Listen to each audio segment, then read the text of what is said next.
Guys, kita sudah sampai di Desa Sade, salah satu desa adat yang ada di Lombok. Nah, sebelum kita ke Rinjani, biasanya trip itu kita akan selalu diantar akan mengunjungi explore sedikit Desa Sade. Apa itu Desa Sade? Ada apa aja di sana? Let's go. Kita cek. Gas.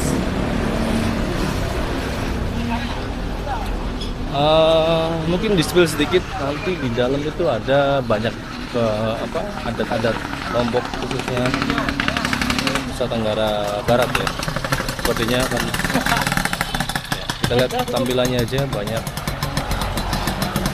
ini, tradisional banget tampilannya.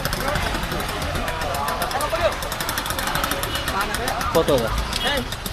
Kita foto dulu guys. Desa Sade. Desanya ada di belakang. Nah, ini dia desanya. Nah, nanti kita akan masuk ke dalam, kita explore di dalam ada apa aja. Tunggu aja. Kita mulai masuk di Dusun Sasak Sade, Rambitan, Lombok. Ada apa aja di sana? Oke, kita coba cek aja.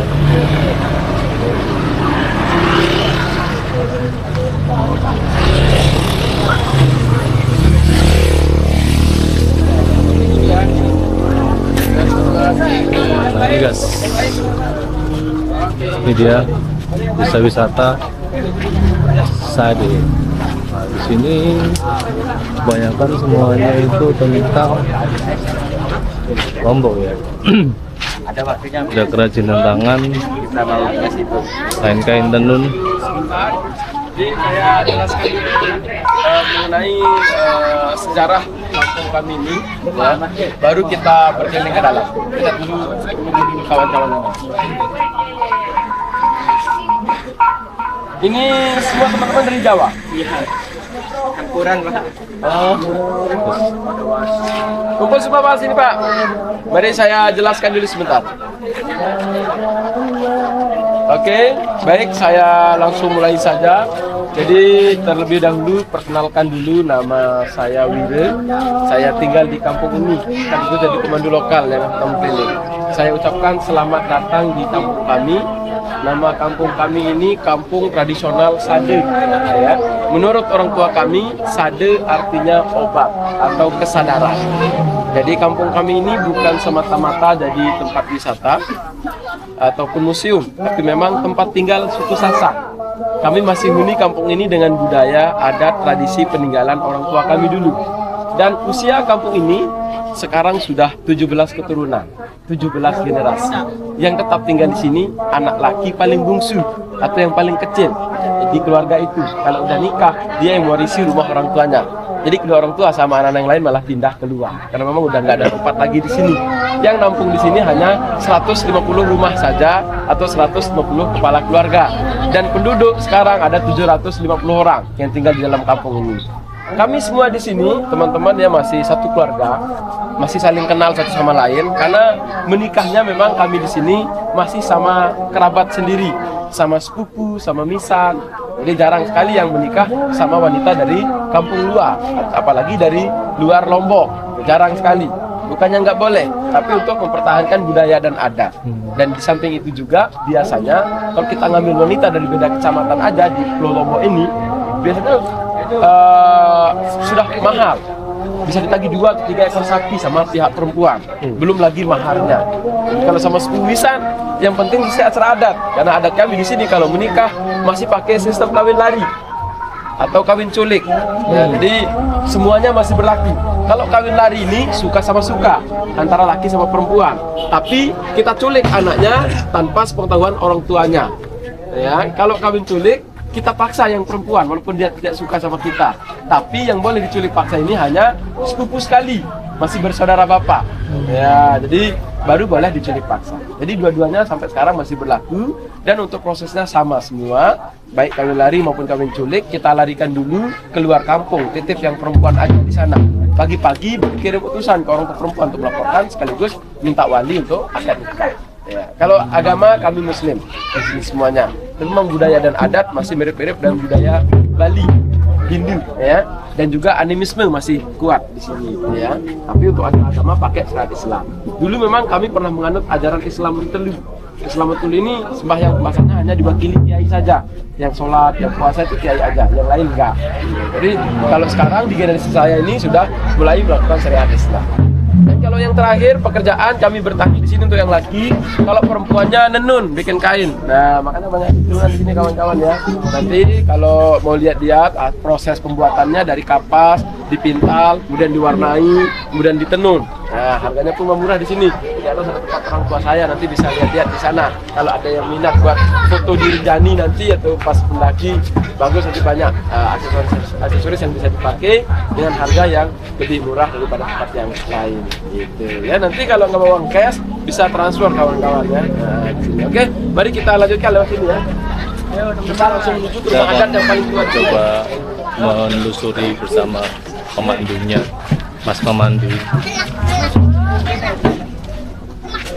Mari kita lanjutkan dulu ya. Ini luasnya berapa luas, Mas? Luas Biasanya, perkampungannya sekitar 2 hektar lebih. Oh, Ya. Jadi nampung 150 rumah tadi atau 150 rumah. ada 100.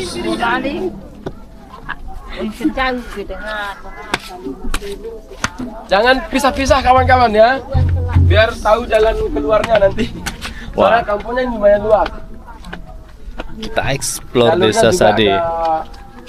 ini Memang konturnya memang bertingkat-tingkat gini. bertingkat-tingkat karena ini dulu kontur tanahnya memang perbukitan. Oh. Ya, jadi ini atap rumah kami ini sampai sekarang masih menggunakan rumput ilalang, rumput alang-alang. Daya tahannya bisa sampai 10 tahun lebih kalau tebal ya. Kalau tipis 5 tahun, 6 tahun sudah mulai bocor.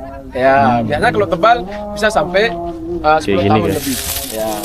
Ini tidak ada campuran jerami padi atau apa yang lain karena itu bisa merusak kualitas. Ya, jadi malah lebih cepat bocor nanti kalau dicampur sama rumput lain. Jadi harus murni alang-alang. Apalagi ada rumput gajah atau apa itu enggak boleh. Itu besar-besar daunnya tapi cepat rusak dia. Alang-alang ini lebih kuat karena ini tumbuhnya liar. Jadi nggak boleh kena pupuk urea. Kalau kena pupuk urea lebih cepat rusak.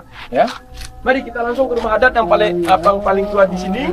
Dia masih dipel pakai kotoran kerbau, ya, atau yang kotoran sapi, ya. Lantai rumahnya. Rumah adat yang masih dipel pakai kotoran kerbau. Memang dari dulu memang seperti itu, Pak? Seperti itu sampai sekarang. Ya. Memang dari dulu sampai sekarang. Pilih-pilih gelang ada mas. Gak aneh ya. Cuma ya ini adat di sini masih dijaga selestari mungkin. Ya, jadi Nah ini guys. baik kawan-kawan, kita berhenti dulu sebentar. Saya jelaskan dulu ya bentuk rumah adat kami di sini. Jadi semua rumah kami di sini bentuknya sama seperti ini. Dari desain, model bangunannya itu sama, ya. Nama bangunan rumah kami di sini Balai Tani. Balai Tani. Balai itu artinya rumah, tani itu pekerjaan. Ya, jadi orang Sasak itu semua pekerjaannya petani semua. Makanya rumah kami disebut Balai Tani atau rumah petani. Bagian depan Balai Tani ini, ya kawan-kawan, sengaja dibuat rendah. Jadi kalau masuk kita nunduk. Ya, jadi filosofinya gitu. Jadi makanya dibuat rendah depan tuh kalau masuk kita respect, menunduk, hormat sama pemilik rumah. Di dalam itu ada 3 tangga, adalah simbol dari Islam atau Telu, Hindu, animisme dan Islam. Tapi karena sekarang sudah Islam itu 5, tangga tambah 2 lagi depan, jadi 5 waktu. Ya, jadi setiap rumah punya tangga 5 dalam rumahnya, filosofi dari kepercayaan yang pernah ada di sini. Pondasi rumah kami ini pakai tanah liat. Kita rutin pel pakai kotoran sapi atau kotoran kerbau, biar pondasi rumah kami kuat, tidak retak dan juga tidak berdebu. Di dalam rumah sana ada 2 kamar, tempat memasak sekaligus ruang melahirkan, dan satu lagi tempat tidur anak gadis. Jadi biar tidak gampang diculik, anak gadis tidur dalam rumah. Jadi orang tua sama anak lain tidur di luar sini pakai tikar sekaligus jadi ruang tamu. Ya, gitu ya. Yang mau lihat bagian dalam rumahnya silakan masuk, tapi sendal tolong dilepas di luar, ya. Boleh. Ya, silakan. Ini dia guys. Sebelum kita lanjutkan ke pohon cinta, tempat janjian kalau mau nyulik. Silakan masuk. Lepas di sini nama? Apa di sini? Di sini silakan. Ini. Di mana saja. Guys, ini adalah rumah asli suku Sasak. Silakan Ini, yang mau guys. masuk saja ya. Bismillah. Biar Wais, tempatnya masih menyaksikan bentuk bangunan rumah kami. Ini ya selalu dipel sama untuk pel-pelannya pakai kotoran kerbau guys.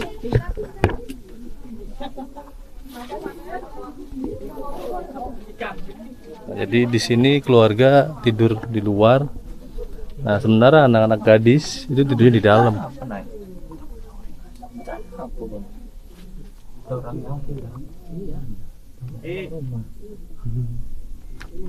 Sebenarnya. Nah ini guys, ini dia tempat adat asli suku Sasak. Tinggal masih sangat-sangat tradisional. Mereka benar-benar menjaga ya, menjaga ketradisionalannya. Keren.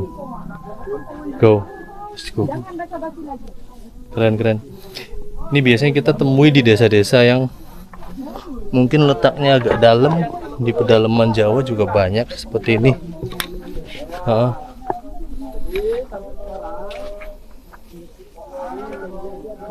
Foto nang kuno begini logo nang.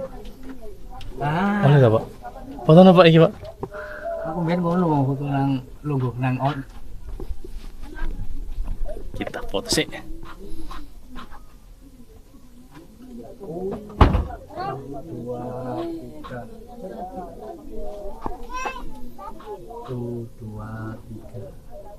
Zoom. Sesuai. Oke guys, kita berpindah ke spot selanjutnya.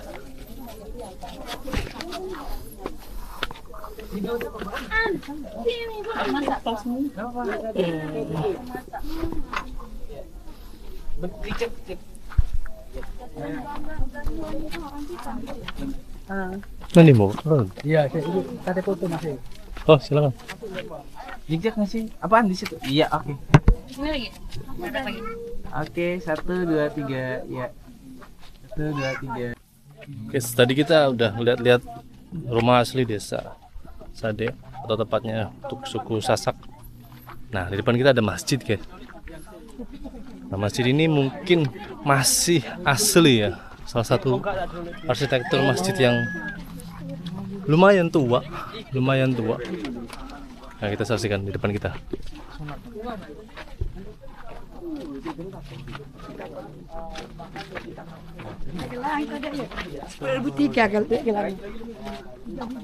Besar di pohon randu itu ya. Ini tempat yang kayak gini. Nanti kalau udah mekar kayak gini dipanen, baru dipintal jadi benang. Setelah itu diwarnai. Ya, jadi seperti ini hasil-hasil tenunan warga masyarakat di sini. Kebetulan ini adalah tempat orang tua saya, kawan-kawan. Ya, mereka berenam keluarga yang punya, yang share gitu. Ya, ini kalau di sini disebut namanya songket nih. Songket. Ini songket rangrang. Songket rangrang ini benangnya 7 lapis, tenun bisa pakai bolak-balik. Bisa dipakai siang dan juga untuk malam hari. Nanti banyak warnanya Bang ya, tinggal diambilkan warnanya lagi banyak. Ini sudah dapat sepasang juga. Ini udah dapat 2 sama selendang. Ya. Ini biru, warnanya pakai daun nila, merah kulit kayu, coklat serbuk kelapa. Ya, direndam beberapa hari jadi kalau di sini warnanya tidak luntur. Ya, ada warna-warna lainnya juga banyak di situ. Ada motif lain juga. Cocok buat samit. Ya, itu yang subhanale. Yang buat samit ini yang begini-gini bagus nih. Nah, buka. Itu outer hoodie ada juga, kemeja ada juga. Ini yang buat ikat kepala bagus juga. Nah, ini ya. Foto-foto nanti. Nah, barangkali kawan-kawan kalau ada yang minat, cindera mata guys, asli itu. kasih murah harganya. Ada sarung tenun nih, sarung tenun bagus juga. Keren. Harga 85 Bang, sarung tenunnya yang tebal. Sudah dijahit, tinggal pakai. Kalau yang buat ikat kepala itu 100.000 dapat 4.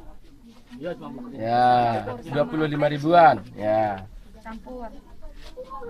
Sejadah. Keren. Ada kamar masjid juga ada. Masuk aja lihat-lihat, enggak apa-apa. Ini tenun-tenun ini dari buah ini guys. Kapas.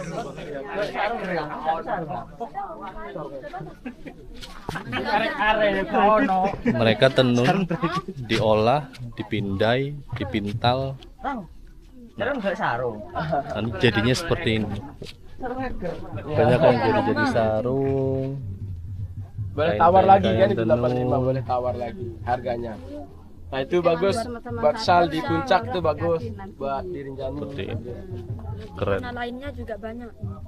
Lengkap, tinggal diambilin.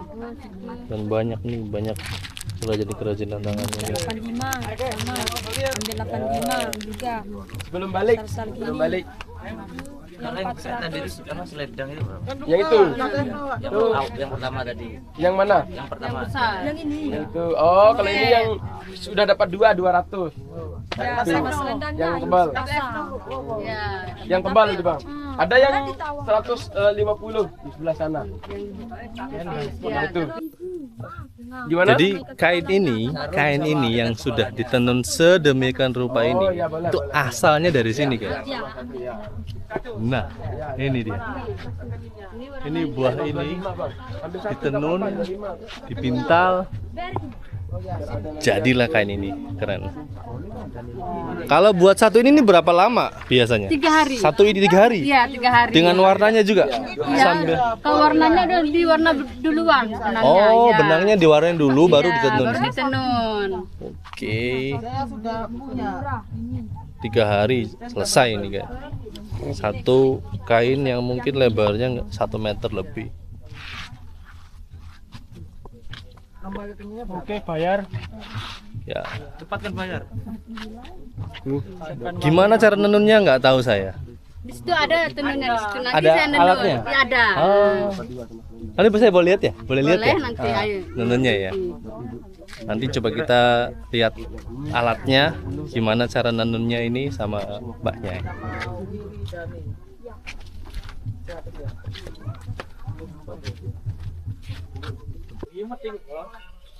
Ini guys, ini alat tenun untuk kain-kain yang tadi dilihat ini.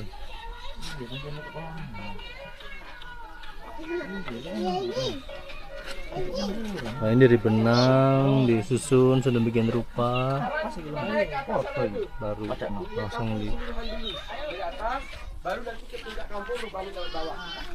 Guys, ayo kita gas, kita lanjut. Bisa muat untuk 12 orang. Ya. Ya, nanti bisa 4 dulu atau 6 dulu yang naik atau berapa gitu kalau masih ada. Ya, nanti kan bisa gantian. Ayo kita lewat belakang sini. Kita lihat keseluruhan kampung ini dari ketinggian. Biar kita tahu kontur arsitektur desanya.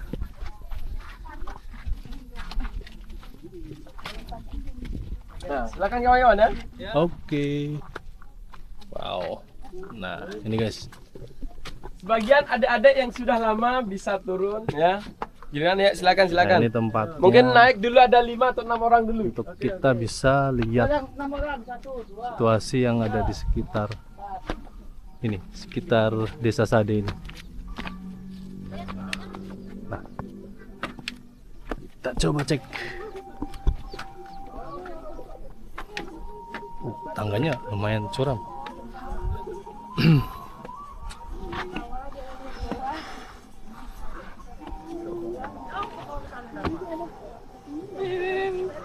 Hati-hati, hati-hati. Ya silakan, silakan. Ini guys. Ini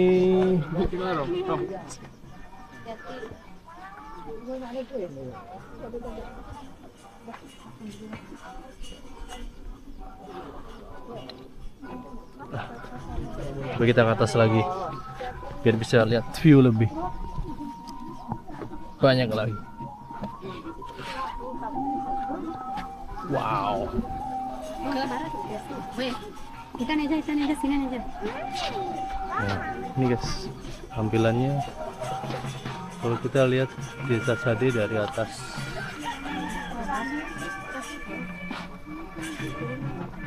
desa yang dikelilingi oleh banyak-banyak bukit, bukit-bukit kecil. Nah, di sana ada sawah guys.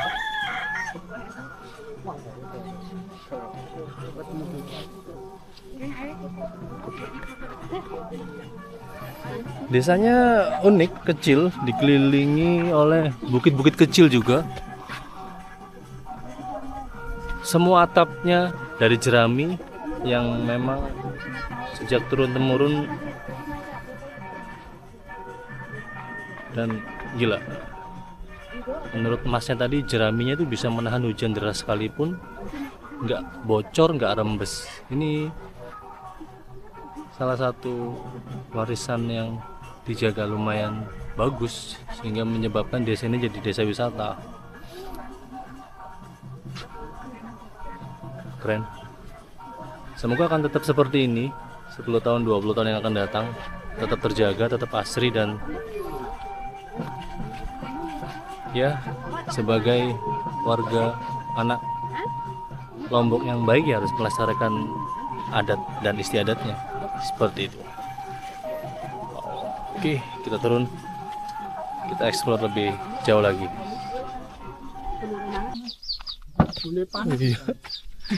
Kita ke spot selanjutnya. Kita akan di Lumbung Padi, Desa Suku Sasak. Nah ini dia guys, Lumbung Padi, tempat simpan persediaan untuk hasil-hasil tani biasanya disimpan di sini guys. Lumbung padi. Semua desa di sini menjajakan kerajinan-kerajinan yang pada umumnya sama, kain, kerajinan tenun, gelang, mungkin shawl kayak gini, dari kerang.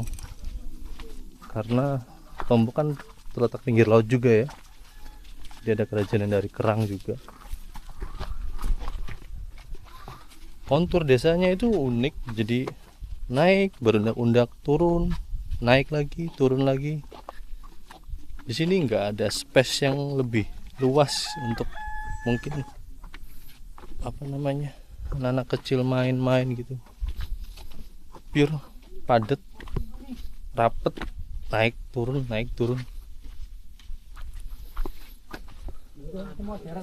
Dan hampir semuanya sama. Semua gentengnya dari jerami, semua. Bang masih paluk meno aja nang buru. Kak paluk man bae nang mobil. Kita ketenan iki. Apa? Ketenan iki. Oke.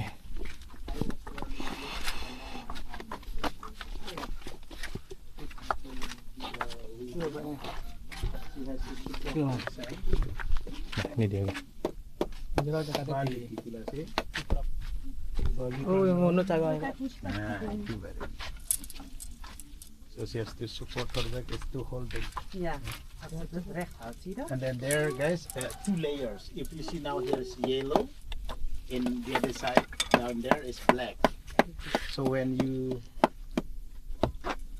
see, now she has to put the thread that way. Yeah, you put there, and she has to lock the thread. So she has to change this layer to the other layer underneath. So the yellow, it will be changing to the black. Okay, like that. Oh wow. So now it's black. Yeah.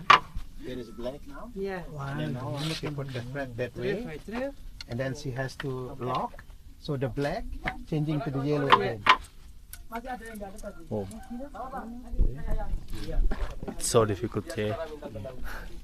Really? So easy, but Yes. You can try. I'm not. Look at that. And if they would like to spell something on the line, she can do it. She can make a pattern.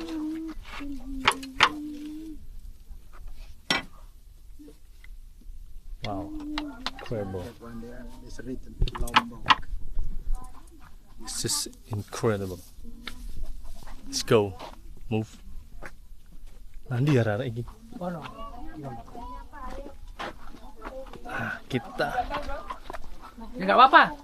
Nanti pulang sendiri. Tadi kita menyaksikan. Ayo, Mbak, sini pas 10. Bentar, ada video kok.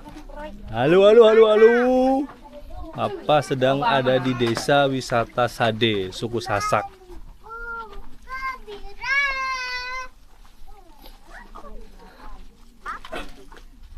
Ini bang, cara pemintalan benangnya gitu. Nah ini loh.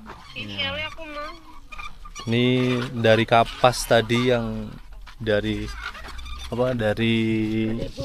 Nah ini dari kapas yang dipintal, lalu seperti ini. Yes. Ini proses awal dari tumbuhan tadi yang kita lihat sampai jadi nanti akan seperti ini. Ada gelang ini Mas. Seperti ini guys. Yes, keren. Ini kopi ikut Mas. Yuk, Kopi ada yang mau belanja gelang? Kalau tidak ada kita balik lewat sini ya. Nanti kita panggil Apa? yang masih di atas. Ada semua nanti ya. Panas banget di sini. Gendeng kayak Surabaya. Lumayan. Ini lagi menyusuri desa wisata, desa asli Sasak, suku Sasak. Tadi aku masuk rumah adat yang tiap hari dipel pakai kotoran kerbau. Yes.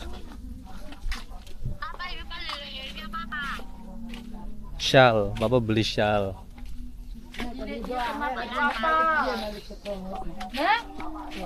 Oke, ini dia. Semua keluarga di sini masih. Memang mata pencaharian utamanya di sini itu bertani ya, Pak ya? Bertani. Biasanya apa? Ini hasil taninya. Padi, Padi. jagung, sama kedelai, Kedelai, oh. kacang hijau, kacang panjang, yang sayur-sayur gitu juga.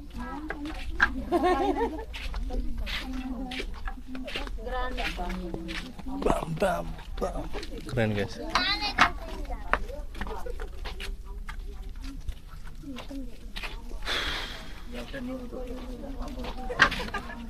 Ya kita sudah muter tadi, berputar berkeliling di desa Sade.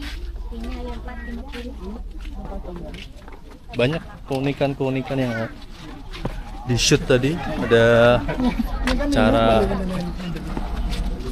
menenun sampai apa namanya, dari pohon dipintal, ditenun sampai jadi barang jadi seperti ini. Itu keren banget sih. Jadi ya inilah sedikit cerita di desa wisata Sade. Buat teman-teman yang main ke Lombok, lagi wisata ke Rinjani dan berkesempatan ke desa Sade, boleh banget mampir ke sini, lihat-lihat apa aja yang ada di sini, belanja-belanja enggak apa-apa untuk membangkitkan ekonomi sekitar, dan belajar satu yang saya dapat tadi, masuk ke rumah asli suku Sasak yang di dalamnya itu ada suatu keunikan, ada dua tiga keunikan. Yang pertama, lantainya ya masih dipel dengan kotoran kerbau. Kedua, anak perempuan itu tinggal di rumah yang bagian dalam, sedangkan ibu, ayah, dan yang lainnya itu di sisi agak luarnya sedikit. Nah, itu mengapa di sini masih ada tradisi kawin culik. Ya, memang secara turun-temurun, secara tradisi terus dijaga ya untuk apa, oleh masyarakat sini. Jadi desa wisata ini keren banget, terjaga, dan buat kalian yang main ke Lombok wajib banget di sini. Ya, kita akhiri perjalanan di desa wisata Sade. Kita akan next ke lokasi selanjutnya. Ikuti terus perjalanan Cak Nur Rakyat Biasa di Lombok.